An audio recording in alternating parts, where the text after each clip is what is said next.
Hello everyone, I'm Sophie and I'm currently at Kechara Forest Retreat, Bentong, Malaysia. This is the book that I'm reading from, Unleashing Buddhanature, Personal Accounts by Those Touched and Reformed through the teachings of His Eminence the 25th Sam Rinpoche. Today I'll be reading from page 88, page 86. Low Times with the High Lama. This is the account by Martin Chow. And let me share his picture with you. There you go. Page 86. Low Times with the High Lama, Martin Chow. And here's a brief description of him. Martin Chow is one of the senior editors of Kechara and a member of the board of directors. Martin was once on the fast lane to fame and fortune. He enjoyed a high position in a major news and media corporation as its head of new media, as well as the board of a few corporations while acting as advisor for several large companies. As his journey unexpectedly spiraled downhill, he met His Eminence the 25th Sam Rinpoche, who pointed out an alternative way to the life Martin had known. And here Martin shares his account. When I first joined Kechara's activities, I had a vested interest. It was back in 2010, and I was dating a lady who was actively involved in the organization. Being rather smitten with her, I accepted her invitation to join her at Kechara, even though I was actually a Christian. I was expecting an uptight group with intense expressions, chattering softly about Dharma wisdoms and chanting prayers. Instead, I was introduced to a bunch of laid-back men and women who laughed heartily and chatted and cracked jokes without much restraint. The atmosphere was almost as if we were at a party, except there was no booze involved. And instead of pursuing self-interest, most were there working hard for the benefit of others. I remember being amazed that such people existed and that Dharma practitioners were so normal.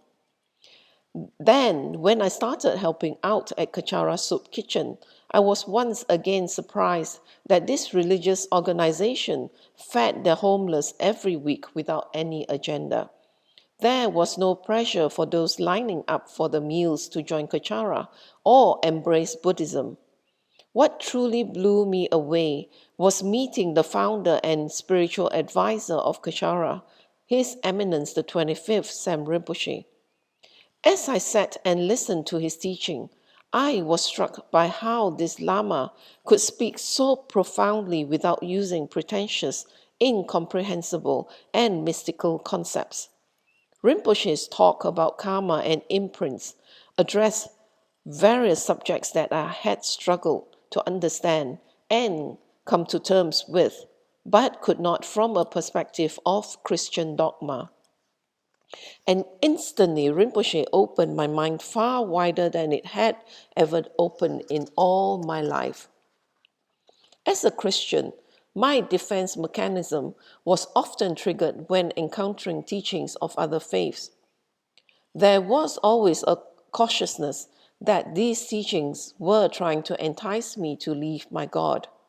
On the other hand, I was also having trouble reconciling what my religion preached with what I observed in the world around me.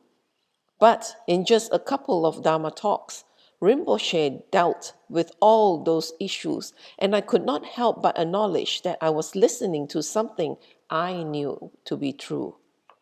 Ironically, it was Rinpoche's teachings that helped me understand and appreciate the words of Jesus. Rinpoche's philosophy about karma and imprints on our consciousness was comprehensive. Its core concept is parallel to the teachings of any other faith that guides one to become a better person. His words resolved the conflicts I had with my own religion without demanding my blind faith in the Buddha. In other words, Rinpoche made Jesus Christ's teachings even more understandable to me and gave me a deeper appreciation of what Christianity sought to teach, and that attracted me to Rinpoche. Perhaps I kept going back to Rinpoche because I met him at a time that I needed answers the most. From being an entrepreneur who was doing rather well for myself, I hit rock bottom when I was embroiled in a legal battle. I was one of the directors of a property development company that had procured loans and silently subjected its directors to the liabilities. When the company couldn't service the loan, the main shareholders and the directors fled the country, and the few directors that remained faced insolvency proceedings. I was declared bankrupt without my knowledge. In fact, I remained unaware until my bank notified me when I was in the midst of acquiring another company in the normal course of my business. Naturally, I panicked. I was a high-flying businessman at the prime of my life. What would people think when they found out I was worth nothing? My pride took over. Instead of facing and resolving the issue, I tried to cover up the bankruptcy and continue to operate my businesses while transferring all my assets to my then girlfriend. What ensued next was a lengthy litigation battle that culminated in me being jailed for 16 days, a sentence that I knew was unjust. My ex-girlfriend and I were also separating, and I was embroiled in various messy financial battles pertaining to our relationship. During this period, I was tormented by regular thoughts of how meaningless life was and the futility of human endeavors. There would be mornings when I absolutely could not find a reason to get out of bed. Eventually, I was diagnosed with depression. Twice a week, I sat in front of a psychiatrist, imagining the fee increasing with every passing second. Yet I had to go. Without medication, I was a wreck, unable to function and at times suicidal. And I had to be able to function. I still had a long tussle with the law ahead. I was determined to countersue and challenge my sentence to restore my reputation and reclaim my assets. I had painstakingly climbed to where I was, sometimes ruthlessly. I had no qualms about stepping on someone else's head to get higher. I was convinced that this shameful bankruptcy was just another battle to be won. Rinpoche was the rock I needed during this tumultuous period. But his advice on my plans threw me off. He told me that I didn't need to keep pursuing legal measures and that there were more important things I could do with my life. I could spend another few years in a legal tangle, Rinpoche said. I could recover all the money lost and re-establish my reputation. I could go back to a life of chasing the next acquisition or landing the next business deal, a life where achievements are measured by materialistic gains. I could do all that and I would most likely succeed. But I would also need to ask myself, why am I still depressed and popping pills to get through another day?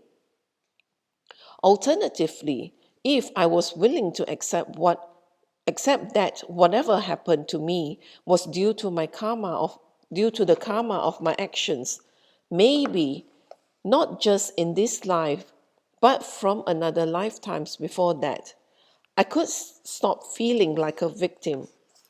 I now had a choice to go back to my old life or to try another kind of life in which I am not measured by success, the car I drive, or my bank account balance.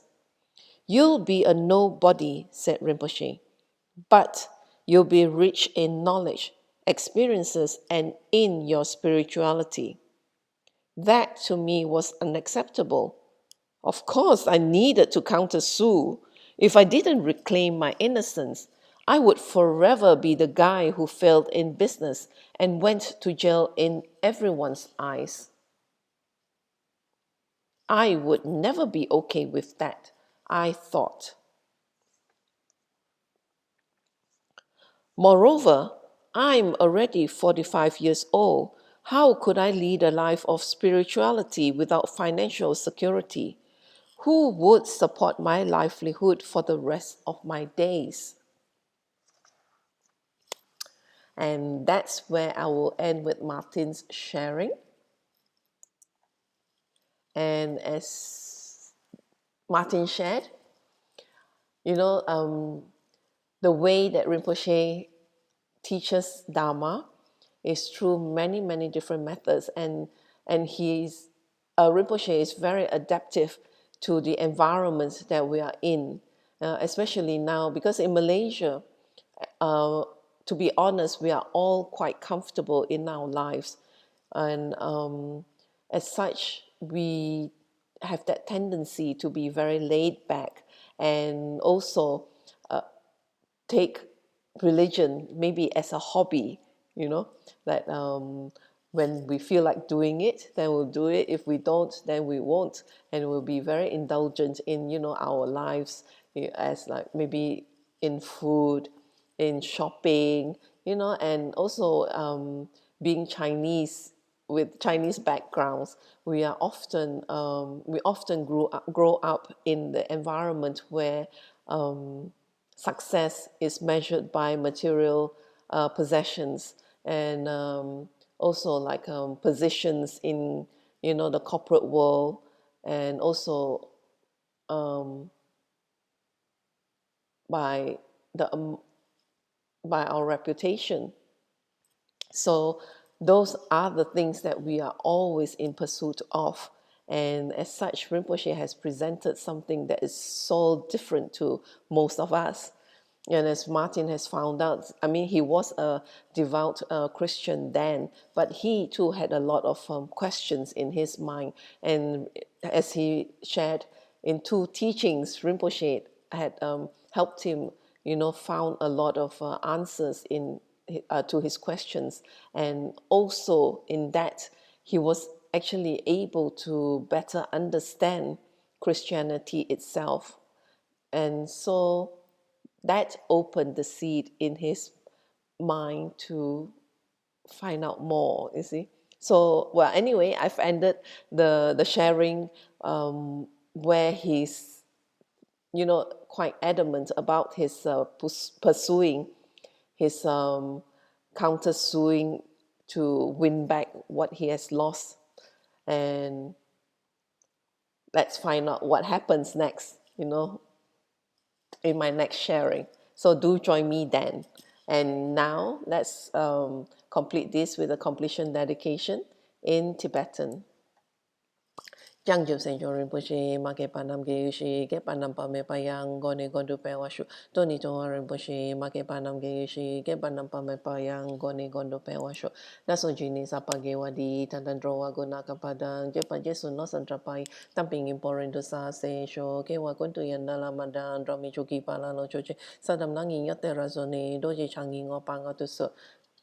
Gewadi yododa lama sangyo droyone droa chikia malupa de isala gopashu joki goposungapa josunampa pewala keki samasi wadan tunki malu sangwasho dadam sengi dosundan drewa songi latene gelwa losantrapai tampayo riva gyushi ni modele sendele ni migunyan dele shi ni sintatu dele pel koncho songi jingilo koncho songi ngodruso koncho songi trasi sho jesu lama kusen rapting ching nam katrini chochu ke pada losam tempe dro min sap songi dro e mun sa tato ni gyushi gare rawe ko e shinkam dem pendan dewa malu go ne cheren zi wanten singet soi shape shi de badu den gyushi Home don't be ngodro malupa, then the dollar sell do so, go dan den palong shot nam, ke pa so shik shuk den sell.